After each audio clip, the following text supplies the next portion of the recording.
Hi, it's Marina from Darkstar Astrology, back after a bit of a break. I had to take time out to write the horoscopes, sort of regroup myself and wonder what direction I was going to take. But I'm back and refreshed, and I think I'm going to be doing these moons hopefully every 2 weeks. And as I do them, put in a little bit of what's going on in the world as well.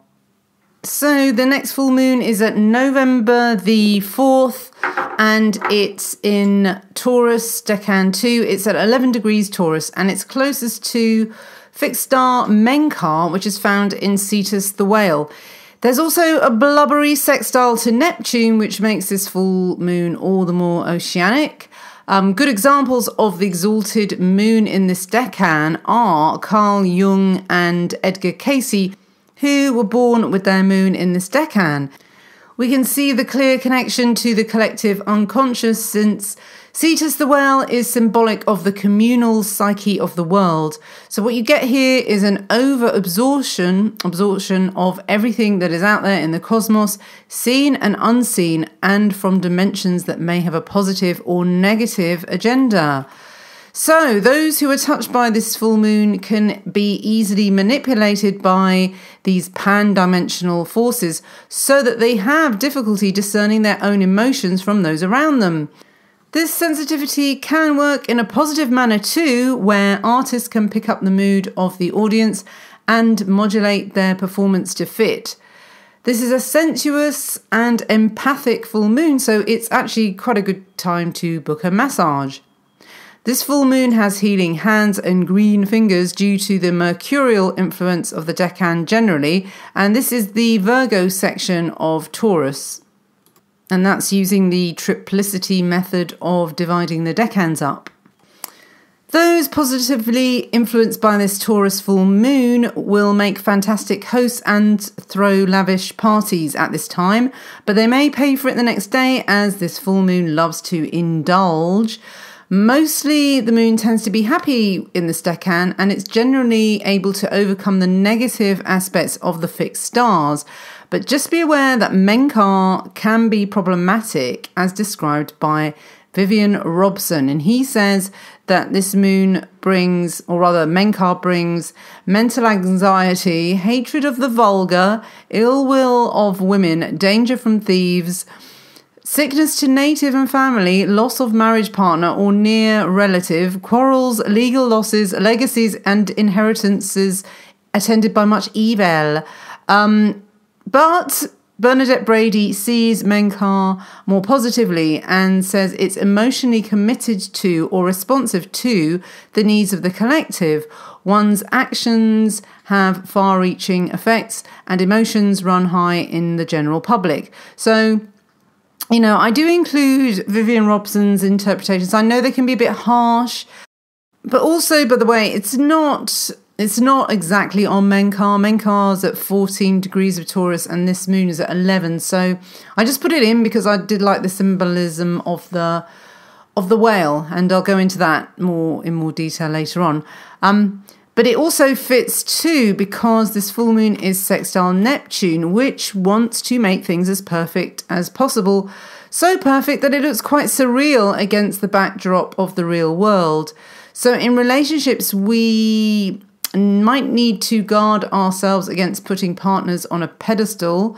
The chosen god or goddess only has to slip a tiny bit and the disappointment is palpable. So this insidious Neptunian dissolving can seriously erode a partnership in the long term.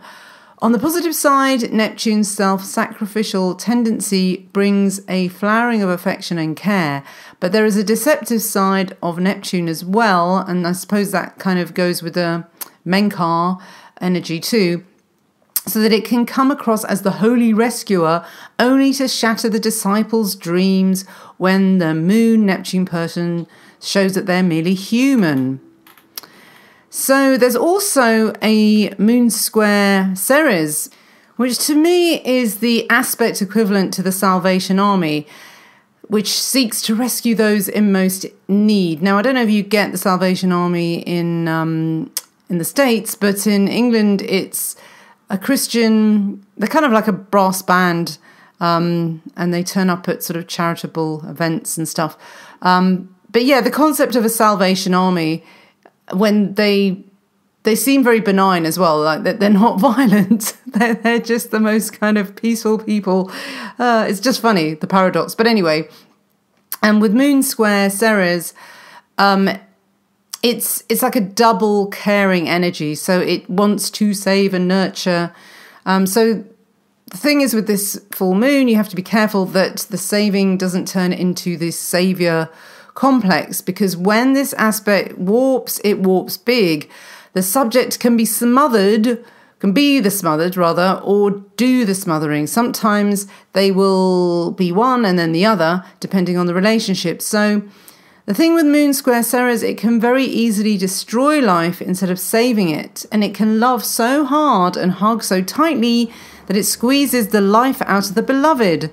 So at the most negative, Moon Square Ceres can be one of the most narcissistic mothers who engulfs her child to the extent that the child doesn't even realise she's being abused.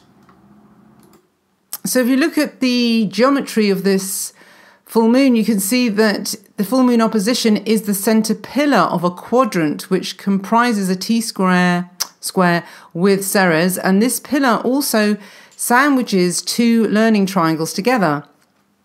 And the adjustment quincunx is made between Ceres and Neptune, and both these planets share the tendency to play the martyr or the victim. So this full moon looks to bring the balance between the saviour and victim dichotomy, and the problem with the smother mother of Ceres, try saying that that's a bit of a mouthful. Smother mother of Ceres is that she can retard the development of her child by being overprotective. And Neptune is also great at making the moon feel really, really guilty that they are not doing enough to rescue those who are suffering. So nature can be cruel, but it's always fair. And this full moon can be very indulgent, but when we've overdone it, the hangover the next day shows us how far we have intoxicated ourselves. But this helps us keep the balance in the future if we know we will pay for it the next day. Now, the first world that we live in has made incredible advances in medicine, for example, with birth control, but messing with hormones disrupts nature.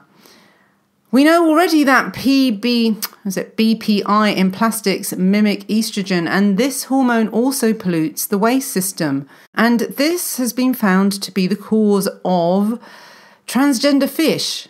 I looked into this, and it is basically male fish laying eggs, which is really weird. And then I found out this really strange story as well, this lonely whale. And apparently he's been calling out for 20 years, his mating call. And female whales just don't recognise him as male because his pitch is just too high. He's got a really high voice. So, I mean, I don't know. I don't know whether that's stretching the transgender fish a little bit too far. Because, I mean, I don't know. I would imagine the fish that go transgender would be ones that are near outlets of waste, but I can't see what the contraceptive pill has gone into the seas as well. I mean, I don't know. But the BBC's website said it was basically that most males now, male whales, have lowered the pitch of their call to compete with shipping because there's so many ships being loud that they need to be heard over those. So they're obviously doing some really gruff, macho kind of calling out to be heard over the ships. But this other whale obviously hasn't caught on, and sort of like nobody's told him. I don't know whether it's that, but it just seems that story really touched me because I just thought, there's such a delicate balance between nature and technology. So interfering and over-refining the chemistry of humans, which is kind of Neptune territory, has repercussions in the environment, which is Ceres. And if we don't make the adjustments ourselves, nature will do it for us, and we'll just become extinct if we don't sort of hit back at the the disrupting that's going on with our hormones. And, I don't want to get into the transgender argument, but I just thought, this is a pattern. This is a pattern. You can see it happening with fish. And I know everyone laughed at, was it Alex Jones who went on about frogs turning gay? God. But this is the thing, something like that is put out, but there is truth in it. I looked up the research and there is truth behind it. So it's not just a far-fetched, crazy thing. So the theme with this moon is, don't interfere with nature. Nature knows how to do things very well. It knows how to procreate. And the more we interfere with it, the more it seems to have problems procreating and living. So the adjustment that has to be made is between Ceres and Neptune. And Ceres is very organic, it's very natural, but Neptune is very refined. So it's like actually if you take the poppy, the poppy in its original form, that's Ceres, but then Neptune is heroin. It really is. So that's how it can be refined to its extreme. And it's like when you see those people who have had too much plastic surgery, they start to look really grotesque. It's like perfection to a point where it's starting to look really ugly. And people can get addicted to it as well, which is really sad. So it's like, how far do you go down that track? It starts with a little thing like, I might have my chin done or a nose job. And then it's probably fine if it stops there, especially if you're in the entertainment industry or something like that. But it tends to kind of carry on and on and on, doesn't it? So that's a kind of example of Neptune gone mad, really. But another thing I wanted to do with these moons as well is look at the sort of Wicca side of things, because I've started to get back into that, really. We have the Sabbats in the year, which are the solar holidays, but there's also the moon ones, which are obviously the full moon ones. But this one apparently is the beaver moon. And what's interesting about this is that the origins of the beaver moon is that it was basically the last, in the States, this is not in England, but it was the last chance to set beaver traps, before the swamps froze, and then you'd be ensured that you would have your warm winter furs to see you through the cold winter. It's also known as the full frost moon as well by the Native Americans. It's also the moon that's between Samhain and Yule. So this is a kind of in-between void, because we're not yet, the sun hasn't resurrected yet with Yuletide, but it is the darkest hour. It's the darkest moon you could ever have, really. So it's betwixt and between, as they say. It's between dimensions as well. And it's supposed to be, this is probably the moon that has the most kind of occult properties of the year, because the veils between the worlds are at their thinnest, supposedly, because we've already had Halloween, Samhain. So it's, and by the way, Samhain, if you read it, it's Samhain. I used to think it was Shamain, but apparently it's pronounced Samhain. I didn't know that. But this is really a good time for banishments. It's a good time to clear the decks, just get everything out. It's quite a purging moon as well. Now, talking about purging, a few years ago I wrote a post about are we food for the moon? And I still don't trust the moon to a certain extent, but I think that may have been coming from a sort of Christian fear of the moon. Now, at the same time, getting too caught up in the whole moon thing is bad as well. You have to, I think it's always a question of balance. And another thing as well I wanted to add to this, because this is a time when people sort of think, it's a really good time to go to a psychic or open up the realms to channel from other dimensions. And this is really, it is still quite dangerous. I still think it's a dangerous thing. When I do these moon reports, I don't do them to do kind of spells. I think there are good markers for the year and just to describe what's going on in nature, which is why it's really nice to see that, each moon, these SBATs have a name for each one, and they all correspond to what's going on in nature. So that's what the moons are useful for. It's kind of plugging you into nature's cycles and the things that are growing and dying around you. So it connects you to the world around you and it connects you to nature. That's the whole point of me doing these.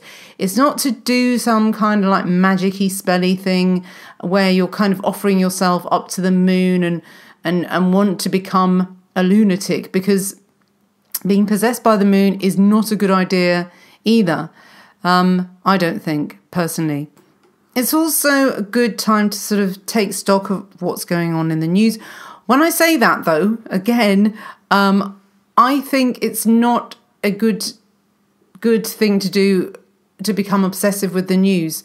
That's another reason I sort of stood back for a little while and had to take a break, because when you're commenting on the state of the world and what's going on, you watch too much news. And I've realised now, well, I mean, I knew this before and I kept saying, it's all lies and everything, but it's so easy to get sucked into it. You just cannot help it. You think other people are getting sucked into it, but you are as well. If you use the internet, if you watch TV, you're not immune. It's like thinking that you can handle heroin, before you know it, it's ruining you and it's becoming an addiction. So even on our iPhones, there's a news thing.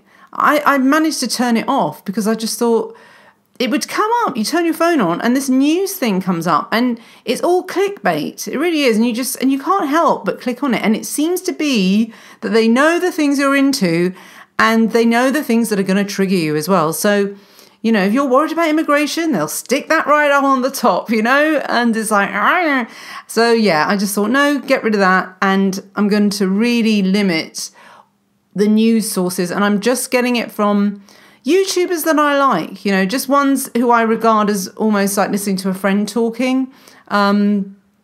Otherwise, because then you're doing it because you have a connection with them, sort of thing. You just like the way that they philosophize about the news. But like, what's the word? Subscribing to every single channel that is on your kind of political wavelength, all you do is end up being in a echo chamber. So I deleted a lot of the channels I was listening to. It was just overdose, and I found a lot more sort of spiritual channels and just got back into that because I'm an astrologer. I don't want to be a politician, but everyone's been sucked into it, especially if you start looking. If you want to sort of look at the geopolitics about things and you get intrigued about why is this person in the news, what's going on in their chart, what makes a person an assassin like he is, and you end up wanting to sort of look into their background and do their charts, blah, blah, blah. But then you get pulled into the news cycle, which is misinformation a lot of the time. I don't think I can trust anything. I don't think I can trust anything even from alternative sources that I kind of like, because I wonder how much they're being played as well. People get infiltrated. They do. And the whole kind of, I was into the archons, not into them, but I was into looking at that sort of possibility and, mind viruses and demonic entities taking possession of people. It's important. It's been going on for thousands of years. The misinformation has been going on for thousands of years. The history has been altered as well, and it's still being altered. And I just thought that's a far better use of my time. I'd rather look into not what's happening, but why it's happening, and also what the truth may be. You know, if we know we're being lied to, then what is the truth? What is it? We have to dig into that. So instead of being caught by or distracted by clickbait, sensationalism, terrorism, fear, worrying about things and fearing everyone. I mean, that's what they're doing. The race baiting is awful, just terrible. The religion baiting is terrible as well. And I've now come to the conclusion that we really can't. We've been scared off religion. You know, we've been scared off religion, and then replaced with a kind of new agey stuff, which isn't as good, actually, frankly. With the new age, you don't have thousands of years of sacred geometry in the churches and the cathedrals, the temples, the mythology, the sacred music, the organs. It's like everything. There's so much. And if you watch a documentary called, I highly, highly recommend it, I'll probably link it below, Civilization, you see what gorgeous art and music that man is capable of, you know, that comes out of someone who wants to connect with inspiration, whatever that is, with the creator. With the creator, that's what it is. And the creator, I know we use God and it sounds male, but, you know, God, goddess, whatever, it's the creator. And the creator is male and female. I mean, it is. And actually, probably a better word for it might be aeon, because that doesn't have a gender really kind of associated with it. And actually, going back to this gender thing now, I've got onto this role, is a lot of people mistake this kind of like asexuality as being some kind of spiritual awakening that, oh, I'm not male, I'm not female, I'm, you know, I've united both left and right brain, and so now I'm non-binary. No, because then there's no procreation naturally, and therefore you'll go extinct. So that's not a good life-affirming strategy, is it? So my kind of rule for everything is that if it's not going to, if something's going to die out because of so-called progressiveness, how is that progressive? It's devolution. It just is. So, and I think that's a very poignant thing to be talking about now, where we have we're waiting for the rebirth of the light, and we are in the dark ages. I know I keep saying that, but the more that I research into things, the more I'm convinced that we are devolving, and that there was some amazing things that I had no idea about all over the world. Megaliths. Oh my God! Another channel. I will link to that below. New Earth. Megaliths that, you know, are probably. We've also been lied to about the timeline. You know, these megaliths, how long ago were they? Were they 10,000 years, 20 years, 20,000 years ago? We just don't know. But it definitely shows an advanced civilization. So, you know, who were the Atlanteans? Did they exist? Are they just a myth, or are they real? We don't know. I mean, if we don't know, she brought up this point in her program, was if we can't even trust the news today in our current year, how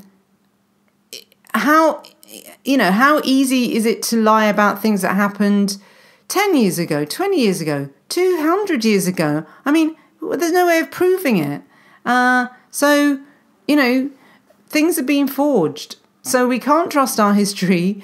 We can't trust our news. We can't trust the educational system, what we've been taught. But what we can trust is our ancestors. We can. And we can also trust our own DNA. We have a library in our cells. We just have to remember them.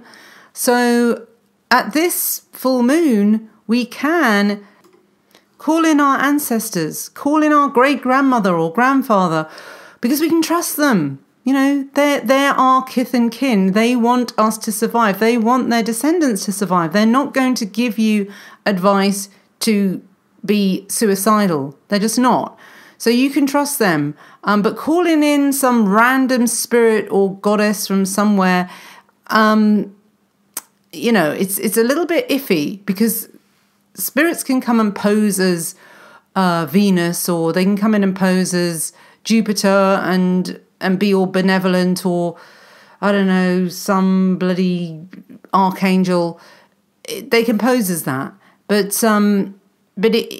what you ask for is what you get, basically. So I think, let's just take this time, take the this gateway time to connect with those ancestors, and lay the foundations for a resurrection in the new year. That's what we need, because right now everything is feeling very doomful, and but in a way that's what it's supposed to be, because it's November, so we can get melancholic, and we can get a little bit, wrap ourselves up in fur, and not real fur these days, but unless you are a proper hunter, then you're allowed to. You can wrap yourself on your sofa with your furry blanket, and go into kind of hibernation, if you like, until Christmas. Recharge yourself, and eat hazelnuts. Or if you're nut intolerant, go and feed some squirrels. Give them some nuts. Also, before I go, do come to darkstarastrology.com, where all the 2018 horoscopes are ready and done. And this year, what I've done is that you can get the first 6 months free, but the second 6 months are in an ebook with the decan. So I've done the transits for the sign divided into 3. So, for example, if you're born in the first 10 degrees of Aries, you will read that decan, and you'll see what transits you've got from the outer planets to that. So it's going to be more accurate for your sun sign. Now, for your rising sign, the non-decan bit applies in terms of what planets are going through what houses. So you can sort of buy them really for your sun sign and then your rising sign as well. Then you get the best sort of all-round accuracy with using them that way. And if you don't know what your decan is, then I'm going to do a video after this that shows you how to use the decans, because not everybody knows. So so come to the website and enjoy the 2018 horoscopes, and see you at the new moon. Bye.